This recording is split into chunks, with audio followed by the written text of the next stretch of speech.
I am Natalie. In my work as a healer, therapist, and in this podcast, I consult the spirits, guides, and counselors. I have been working this way for over 13 years, and this connection has existed from the day I entered this world. In this podcast, In the Heart of Being, a spiritual journey, the spirits, guides, and counselors connect me to the layers of being, dimensions, and the library of knowledge, where we connect the spirit with the body, which I love to share with you all. Will you join us in our quest, weaving the unknown into the known?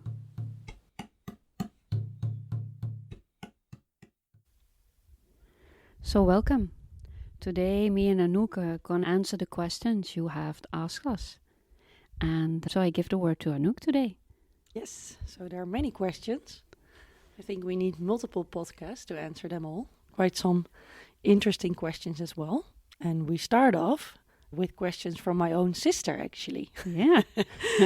She asked two questions, which I think are very interesting. Her first question is, what is love? What is love? Which huh? is a You big have question. this song in the 80s. What is love? You Baby, remember? don't hurt me. Or I want to know what love is. Oh yeah, we always talk about love, but actually we don't understand love at all. But that's for when we start answering the question. Exactly, because her second question was a more practical, earthly question in a way, which was how can you unite the more spiritual things in your life together with doing the dishes or groceries or more the practical way of living? And are these two separate or can you unite them?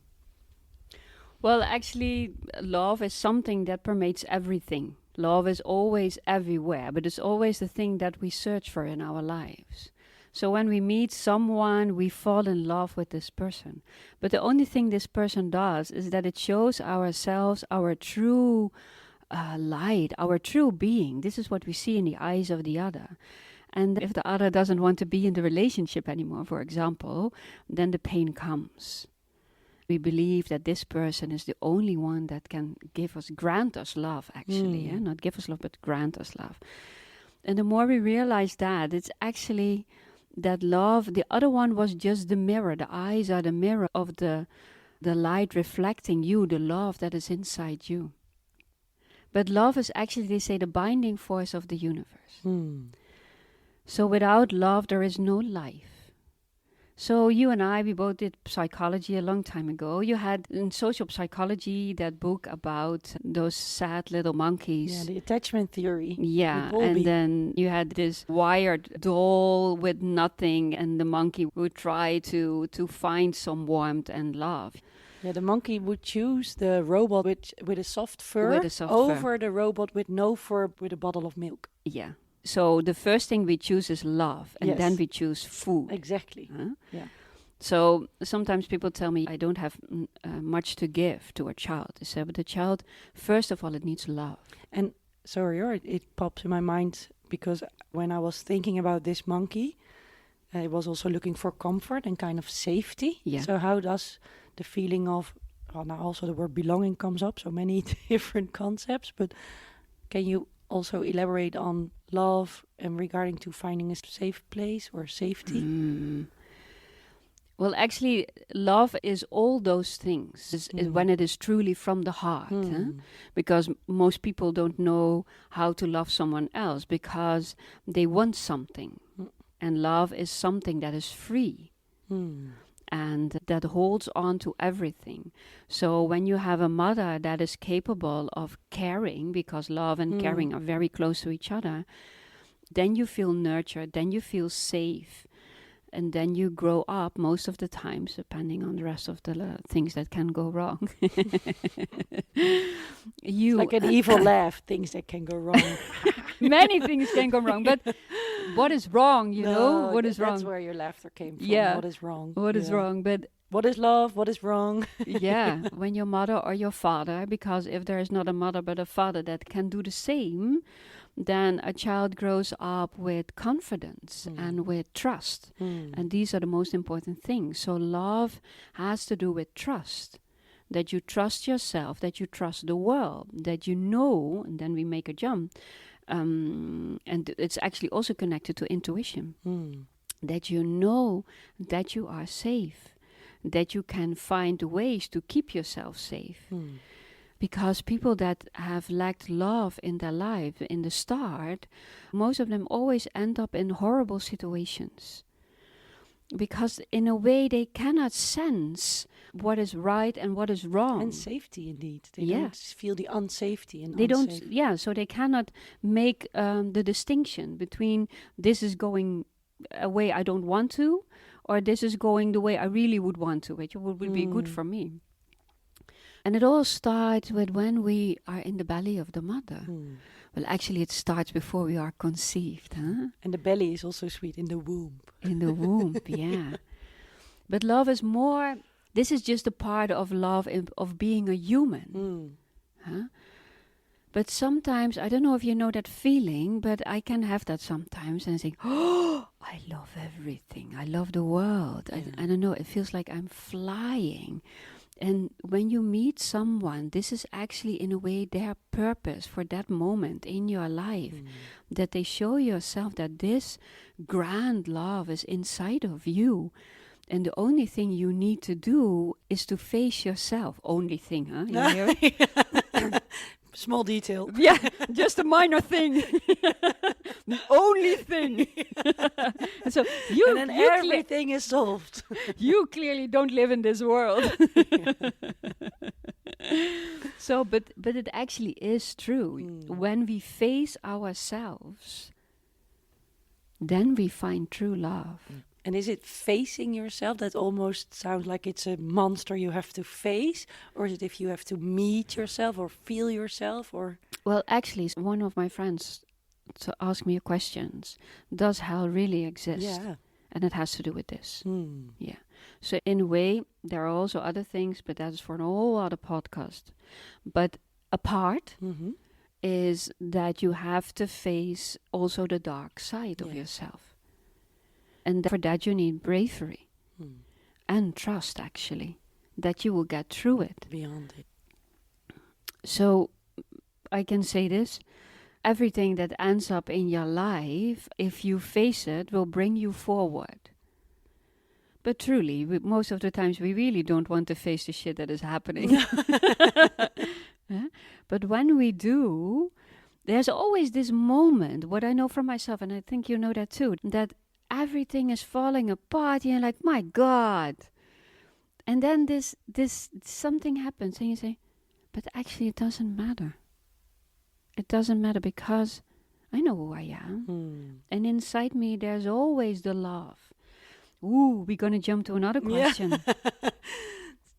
So another question was of another friend and also a friend of Anouk, is that how you can stay connected to your heart, actually. Huh? And it is easy when everything is flowing in your life. Then we're like, oh, I feel love, everything is good.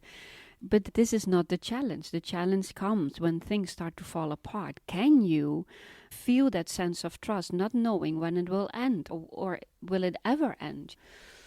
But I always have this really easy practice. So you put your hand on your heart, on your chest bone. And sometimes I tell people you stay there for maybe 5 minutes or maybe an hour or 2. Or you have to do it days in a row. But finally, in the end, you will find yourself again. So it is always about centering yourself again, bringing yourself back to the center. Because when you do that, then everything that is happening around you is happening around you. Exactly, there's some distance. Yeah, but most of the times when things start to fall apart, we become what is going around us. And with centering yourself, putting your hand on your heart or on your belly, or I also listen to certain songs I use a lot. They center myself again. And then I think, you know what? I was thinking of a friend of mine who would say, oh, Natalie, but you have this beautiful house and you have all those things in your life. You should be grateful. This is what he would say, would he tell me. And then like today, the sun is shining. There's so many beautiful things. It's not that you get away of the things that are not working out, but you start to see the whole picture. And this is what it is about. Because when we see the whole picture, we embrace everything. And then we find love. And ourselves, in a way. Yeah, when we find ourselves, we find love. When we find love, we Yes, find exactly. ourselves. They're intertwined. They're very intertwined. Do you want to more about love, or do you want to go to the second question? Oh, well, there's so many things there are many questions also popping in my mind to elaborate a bit on more. I think one thing that I wanted to stress is something beautiful you said about trust, that it's really hard to gain trust if you don't have an experience where this is being tested in a way, right? Yeah. This reminds me of someone that works for the court, and she told me that she works with juveniles. Mm-hmm. And she said when they have a person they can lean on, most of the times it happens once and they never will come back. But if they don't have anyone around them that they can trust, then they will end up in the system, and it will never leave they will never leave that part until they find someone that they can trust. So their sense of trust is so not broken, not scattered, but scarred, that they keep on walking the same loop. For people that had grown up in situations that you could not trust anyone, it's not that you cannot find love, but it is more difficult. Yes. It's in a truly way, more then difficult. trust also requires some courage, and courageous because you have to step over something. Yeah. In a way, you have to search a little bit for unsafety, but not too much, right? Yeah. It's this, Yeah. it's fine balance. It's a fine balance, yeah. And sometimes people come to me and they have attachment issues, huh? Many people. Many people, but some don't have it at all. Then I'm really surprised. But most have, but some have severe, No, for sure. real severe. And I always tell them, but it can never change if you are afraid to move, if you don't dare to move. It will always be like this. Do you want that? Even that it is uncomfortable, this feeling that if you love someone that they might go away. So this question about love, most of the times is this pulling of each other. Stay with me, don't leave me. Oh, don't hang on me too much. Oh, it's suffocating me, this. Yeah, it's dance. This dance, yeah. Wow, it reminds me of the cranes.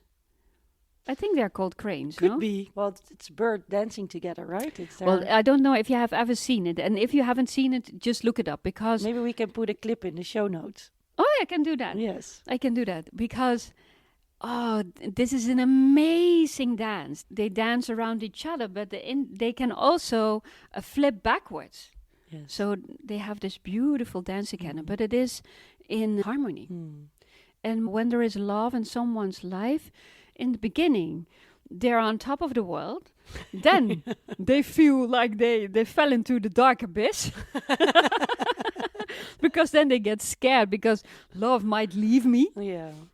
And then, hopefully, both of them find a way to dance with each other. Yes. Because being in a relationship of finding love, even if it is with your children, is the same. Yeah. It's always, you have to tune in where the other person is and where you are today. And when you know where you are, then you know what you can bring.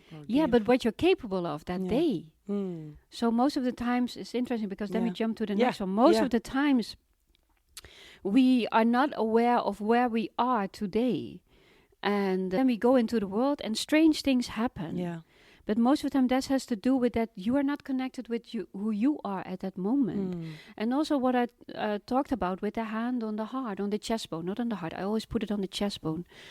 It's a different feeling. You just try it. Yeah, but I think it's good. Sorry to pause you, but could you maybe explain what's the difference between putting your hand on your heart or your chest bone? When you put your hand on your heart, you connect to the physical. But when you put your hand on the chest bone, you connect the physical and the spiritual all together. And it's also more in the center, eh? So and in the yourself. And true. And in the East, they always do, bijvoorbeeld, example, namaste. They do the hands for the heart. For the heart or chest bone? For the chest bone, yeah. But for me, that's no, the center, I know. so I for call you, it the it's heart. the heart. But also in other traditions. So also when you really want to say something to someone, in most traditions, they put a hand on the chest bone and they bow, for Yeah, example, yeah. or they put another gesture with it. So, in a way, we all know this is our core. Yeah, yeah. But we get distracted by doing the dishes, Yeah. taking care of the children, bringing our bicycle to the bike shop For repair. international. So, Yeah. to make it the spiritual and daily practice is to make yourself aware. So with everything you do, there is a moment that you can say to yourself, okay, but now I'm doing the dishes. Like Buddhist monks, with everything they do, there is their attention. Or presence in a way. Yeah. Yeah. But it's more, I don't know, but presence follows attention. It comes afterwards. Because first we need to be attentive, That's yeah. and then we become present. So, when they are doing the things, but also when you are doing the dishes, you can think, "Oh my God!" One of the other friend, he tells me, he said, "Okay, I did the dishes," and I said, "Yeah, it took me hours." I said, "Why are you making it so hard for yourself?" Yeah. It's also with the laundry. Most people don't like hanging up the laundry. And we have all those resistance to all those little chores we have during the day. And I also notice it with myself. And then sometimes I need to laugh about it. Said, why are you so caught up with doing the next thing? So the spiritual practice is actually to be aware of where you are, to be attentive. And it is a moment, you can think of it as it's a stupid thing I need to do, but it is a moment that you have the time to be with yourself, to be with your own thoughts, to feel how the water is going over your hands, the warmth, everything. You can see it as an awful thing you need to do, but it is something that can bring you back to yourself. Not only the dishes, also with working with other people, going to your work. You can see that that you get disconnected from who you truly are, but then you didn't bring yourself totally that day. So it starts with, before you start the day, is that you connect to yourself. And from that, you walk into the world. And then you get distracted. You go on the train, you hear all those people talking. And then you have to remind yourself, okay, where am I? Okay, I'm sitting on this chair. And the moment you do, you breathe because you relax. Yeah. And with that, you start to see the world differently. So it is not hard. It just needs practice. Yes. And we don't all need to be on the top of a hill meditating or have a job that is in the spiritual. No, because, where would we end up if we would all be sitting on top of the hill? Then the whole purpose of being on this world would be over. Then we don't have to be here anymore. Exactly. I also think it's nice to link it again to trust. You need to move around, or you need to be experiencing things. You cannot build trust by just sitting on your meditation cushion. No. Yeah. So I did the Vipassana many years ago.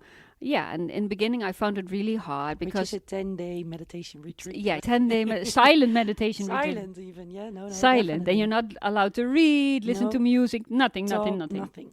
You're not, silent, you're not allowed to talk to others. Fair enough. Silence was also a topic, but we get there later. Vipassana. And in the beginning, I had so much resistance. I was in Brazil. Brazil is so beautiful. And I was thinking, I'm wasting my time. And then slowly the mind started to throw all those crazy things. But I got more into myself. And then became really quiet. And I think about in the 7th day or something, then the mind stopped blabbing. Most of the time there was nothing anymore. And I noticed how many different shades of greens there actually were. Because we were in the rainforest. And all the animals and all the insects, everything. And then I got back into the world. And I found this silence and I could not function anymore. So, and then it started. Because when you are going on this road, you will notice that some things are not for you anymore. No. most people will say, yeah, I would love to have a life dedicated to the spiritual. And I said, yeah, do you truly want Yeah. it? Or do you want to enjoy this world where you are? Or do you want to enjoy bits and pieces of both? You came here to experience what it was to totally lose yourself, find yourself again, be somewhere in the middle, then totally don't know where you are anymore. We're like these ping pong balls. Huh? Yeah. And then sometimes you just go straight ahead. And then you jump. But every time we jump, and it's not to make you sad, but it's to realize you leave a lot behind. You gain, but things that most people will not understand. And it's also in the beginning hard to grasp what you gain because it's You it see needs to what you have lost. exactly that's something you know. That's something you know, but the other feeling Still evolving. is still evolving. Yeah, when you were talking, I was also thinking about growth. That in a way you have to connect to yourself all the time, but in a way yourself, it's not a constant thing. It evolves, but in a way it's constant. The presence is a constant, but yet there is growth. So, but maybe that's for another podcast. But it's just a question that popped up. So ask me again. Yeah, I got distracted Yeah. Okay. Sorry. with other Well, words. I think many of the spiritual things, and maybe also why people listen to this podcast, is to be connected to yourself, feel the love, feel the bigger picture. But that assumes that this presence is like a constant. That's your being, so to say. But in a way, we're also here on life to grow, to experience, to deepen ourselves. Yeah. Which suggests that it is a changing thing. Well, the present is always there. And The presence of yourself or the present moment, I think. the presence of Both. yourself, Yes, both. yes. And the present moment is also always here. But the field of the presence can grow. And that's why we need to grow in life. And can the field of the present grow, or are you growing into realizing how endless this field is, or does it actually grow? It's a really funny question, actually, because it's both. Yes, It is both. I realize that, but in a way, it's a contradiction that it's It both. is. And it is It both. is. I And know it it's is true. both. Yes. In the beginning, this growth is inside you, Yes. and then it goes beyond your field, and then Yes. you realize, what? I was always this. Yes. Yes, that's it. It's so funny. And yet, you do feel as you grow older, at least. I turned 41 yesterday, was my birthday. That there is a deepening, but it's indeed. Thank you. Yeah. Sorry, I got a bit distracted, but indeed it's a deepening and a growing, and yet realizing who you were in the first place without. Yeah. Actually, for most, this is the purpose of life. But you also have others that just want to, enjoy this world. Let them. Yes. Let them. It's not bad. This is what they wanted to do. Sometimes I also can get a bit annoyed with all spiritual people, including myself sometimes.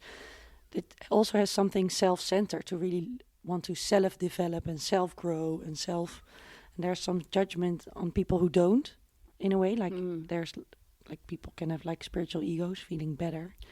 It's not that you're better. You just have a different purpose. Exactly. You just have a different purpose. And I talked about it in one of the other podcasts. I said, we don't know what those people bring to the world by doing what they truly love. Their love inside them expands. Yes. So maybe they are doing a better job than all the spiritual people all Sitting together. on their cushion all day. Yeah.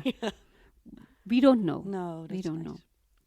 And there was something else that I wanted to say, but I don't know anymore. For me, that we don't know elicited the question before we started this podcast. You mentioned this beautiful sentence. Oh. It's in Dutch. Yeah. So you have, I don't know if it is about knowing. Yeah, You I have it here. Yesterday, Yeah. the spirits were talking about the mind's eye. The mind's eye. And they said to me in Dutch, kracht is weten voorbij het weten dat we weten. Which in English would be like force is knowing that we know that we know. Yeah. Actually, it is beyond knowing that we know. Yes. That is it. And And it actually links. So power is knowing beyond the knowing of what we know. Yeah, yeah. And when I was talking about this present that grows because we grow, and then we grow out of our field and we realize that we were everything all together, this is what this is about, this knowing. And yet, by knowing, you trust because you know, but there's also beyond knowing, so you grow. But when we know, then the concepts of trust and surrender and unity doesn't matter at all anymore, because you understand. When we come to this point, the I's mind actually, most people think, I'm also a bit confused, actually. Yeah, it's not like the like Ajna chakra. It's not, you know. Mind's eye. Yeah, but it is not. It will blow your mind. This is an interesting sentence, actually, because this is also this. The mind's eye, it will blow your mind. I mean, for me, when it blows my mind, I get out of my head. And it pops open. Yeah. It bursts open. And it is with this also. And our intuition, our third eye, for example, is partly connected to it, but partly. Also because when you mention intuition, you mentioned the third eye, but I also know, for me, intuition also comes almost from more sacral belly energy of moving around. And it's more connected to the world here. So you have intuition at two spots in a way. Well, I have intuition at many more spots. It just depends what but the needs to be intuition done. in the third eye is more this knowing intuition. And then from the belly, it's more the life force in a way. Yeah, it's more the feeling. Yes. But more the feelings connected with emotion. Yeah. So they're more connected to the body and to this world. Yes, I see. And the other one is like you tap into the library. Yes. And the mind's eye for you is like goes beyond. For me, the mind's eye feels like quite focused. But in a very endless space, you can focus. That's why they also gave me the other sentence. Exactly. Knowing. Beyond. Knowing that you know. It's something we cannot grasp, and we do understand. Yeah, which is also, but people have difficulties explaining their intuition. They just know. They just know. Yes. I have one of my friends, she's not, you would not say that she's spiritual, but she knows. And he always says to me, Natalie, I just know. I say, yeah, I know. You tell me something, and later on, it happens. She just knows. But she's not spiritual at all, but she has a strong intuition. Yes. So someone else asked me that, so that you then need to be connected to the universe. Well, she's not connected. Well, in a way, she is connected, but she's not someone that pursues that interest. Yeah. She just knows. So we're talking also about spiritual, and I think we all have a gist, but how would you define spiritual? Is that you more consciously meditate and do things with it, or what is actually spiritual? Because I agree that a person who knows is also spiritual. But when we talk about spiritual, we always talk about our connection to the universe, feeling unified, something bigger than we are. But also when people are religious, they are spiritual because they believe in something greater than themselves. Yeah. But even if someone is not religious or spiritual, they can believe that there is something bigger. Even people that don't believe in anything, the fact that they don't believe in anything is also bigger. You understand? Yes, but I'm also still a bit confused, because then it's almost like a spiritual thing is believing in something, or even believing in nothing. But spiritual, the word we quickly use, right? But maybe we all have different things. I think being spiritual or doing groceries, it's almost like it's a dichotomy. If we would define it like this, spiritual is that you understand that you are a spirit and a body. And they belong together. This is spiritual. And indeed, you can have a spiritual life, so to say, if you are also interested in your spirit and how that evolves. But we are all spirits in a body. And we're all in a way spiritual. And in that way, we are all spiritual. But some pursue the spiritual path. That's a different thing. Yeah. That means that your interest or attachment to this world, you start to work with them because you want to open up to something that is bigger than you. And in religious, it is the same. Yeah. Sorry, another question. How would you then make the distinction between the word spirit and soul? Oh. It's all words, I know, and they try No, it's okay. I'm just... Because we also have a soul and a body. So in that sense, spirit, we have a spirit and a body links, especially in the ritual or the religious sense. They're a bit more intertwined, but they're separate. No, I don't know if they are separate. I think the spirit and the soul are just interchangeable in a way. Yes. We're interchangeable worlds. Some talk about spirit, others talk about soul. The thing is, I noticed when I talk about spirit, in a way people can handle it better than when you talk about soul. For me, I don't know. For me, soul is almost like beyond lives, with more colored, and the spirit is almost like the spark of life in a way. It's like the life spark, your spirit. Well, not everything of someone always comes into the body because we had so many lives. You could say the soul is the one that decides which part of you needs to develop more in your life, and that is the spark, I guess, you talk about, the spirit that comes into the body. And then if you mastered a couple of things, then sometimes new things come in. But for some, the soul takes the place of the spirit. And that's why I say, in a way, they are interchangeable. Yeah. I'm also thinking about the Dutch words. I think in English you have different. The lexicon of English is also way more elaborate than Dutch, right? They have but many more words. If we talk about a spirit, in Dutch it would be like a ghost. Yeah, so a ghost, yeah. So it has a whole different meaning. A genie, actually. Yeah, but genie in a bottle. But they have bad connotation. And then you notice that in English more often that the words are much better suited. Yeah. I agree. Yeah. And then another word. Sorry, my brain is being so in this associative field, but we're talking about soul, spirit, but you also, let me ask, the spirits. Yeah. So what are those? Who are those? You have guides and spirits. Guides, spirits, and counselors, eh? Oh, yeah. Oh, wow. You have a whole... Ooh, the spirits.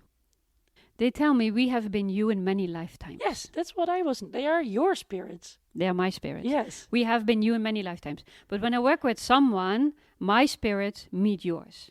Yes. Huh? It's like they sit around the table and chat with each other, yes. They explain what their problem is, and then my spirits tell me, you need to go there, you need to do this, you need to do that. But it goes very quickly. And sometimes I see it, that the spirits of the other one come and that they start talking to mine. But the spirits are me in different lifetimes. Yeah. And then the guides and counselors, you mentioned them yourself. The guides, yeah. They're more for more people, potentially, right? Well, some are and some are not. Some guides are always with you. They decided not to get into a body, but accompany me. Yeah. But can your guide also be my guide, in a way? I think. No. No.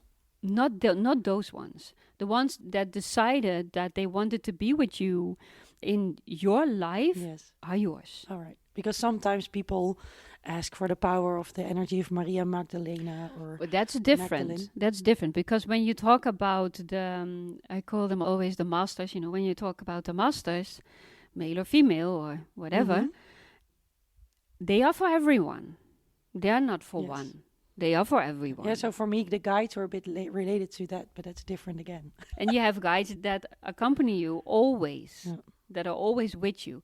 But if you go beyond a certain threshold, then sometimes they change. Because you have reached a certain level. And there can be a new guide. And And how are guides and spirits then different? Spirits bring you knowledge from other lives. And spirits are sort of bits of your soul, and guides are different. They're your guides, but they're not built from your energy in a way. Exactly. Yes. So they could have chosen an own life, but they did not. Oh, yeah. So they chose to be with you or with me. So can some people talk about spirit babies that you always sometimes carry? You're laughing. The way you said it, that sounded like your judgment. Let's talk about spirit babies. Fair enough. I'm not too judgmental about the spirit babies. Okay, but there ask me. Some of it. So some people say that they can already feel the soul of their child along with them. So they call that spirit babies, and you don't know whether your child will actually be born in this world. So how could your child be a guide in a way? Yeah. I have one client that one of her guides became one of her children. And I told her, and then she said that she did, I don't know, she went for a session somewhere else and she saw it. So afterwards she told me, I did see that. So nice. It happens. I want to also continue, but I also feel a bit we're drifting off too much topic, but we still have to discuss the counselors. The counselors. But well, it feels like your whole counsel of spirit and counsels and guides almost like a separate podcast in a way, topic-wise. We'll talk a little bit about the counselors. The counselors are connected to the library of knowledge. Those are the counselors. And there can be many different. Some have lived in this world, others have not. Some have never been a body, for example, in one way or another. And everything we know is in the library of knowledge. So when we talk about the mind's eye, and you said it feels like something very far, this is how you could see it in a way. And does every human being have a counselor or can connect to it? For me, they feel more... That's how I feel it. It depends what your purpose is in your life. Exactly. Like not every human being has counselors in a way. No, not every human. Everyone has it's so spirits. Funny. Everyone has earthly guides. Me is thinking, what are we talking about? But in this moment, it so resonates. It's so funny. And then tomorrow I go to work behind my laptop as a scientist, and I recorded a podcast yesterday about spirits and counselors. But it also makes it fun because I like to talk about those things. I always do. At least I would talk about it all day. But I also go for a coffee, and then I meet my former boxing teacher, and we talk about all other things. Then we come back into this world because this is also us. Yeah. Well, and I think I can round it up a bit. I don't know time-wise, but I started studying psychology because I wanted to know what love is. First question. And I think many things can be proven with science, like the attachment theory, but actually love has never been really captured, and we all know it's there. Yeah. The thing is, we all know love, even when you grew up in a place where there was lack of it. But we are all touched about something that is in our environment. Some people that had parents that could not take care of them find love in an animal, or like to draw, or love to be in nature. This is also love. Everything that touches us, small or big, has to do with love. Because when you cannot be touched by anything in the outside world anymore, you die. Most people don't die of sickness. They die because of lack of love. Amen. And I'm not religious. Aho. Nurture yourself by everything that makes you smile. Because when we smile, when you truly smile, your whole body feels it. And even if there's not much to smile about, there's always something that still touches you, because otherwise you would have left as well. Next time, me and Disha will talk about the art of listening. What it truly means to listen to someone else, and how it makes you feel when someone is truly listening to you. For this is a true connection. But how easily we get distracted and in a way impatient and want to tell the other our own story. But listening is more than two people talking to each other. It's communication on all levels. Energy, frequency, sound. Everything that makes a wave reaches us. But more about that in our next episode. If you are interested in the Conscious Expansion program, you can find a link below to learn more about this program, and perhaps you feel the invitation to join. Let us know. In the meantime, you can connect with us on natalienevely.nl and on Instagram, in the heart of being. Thank you for listening. See you next time.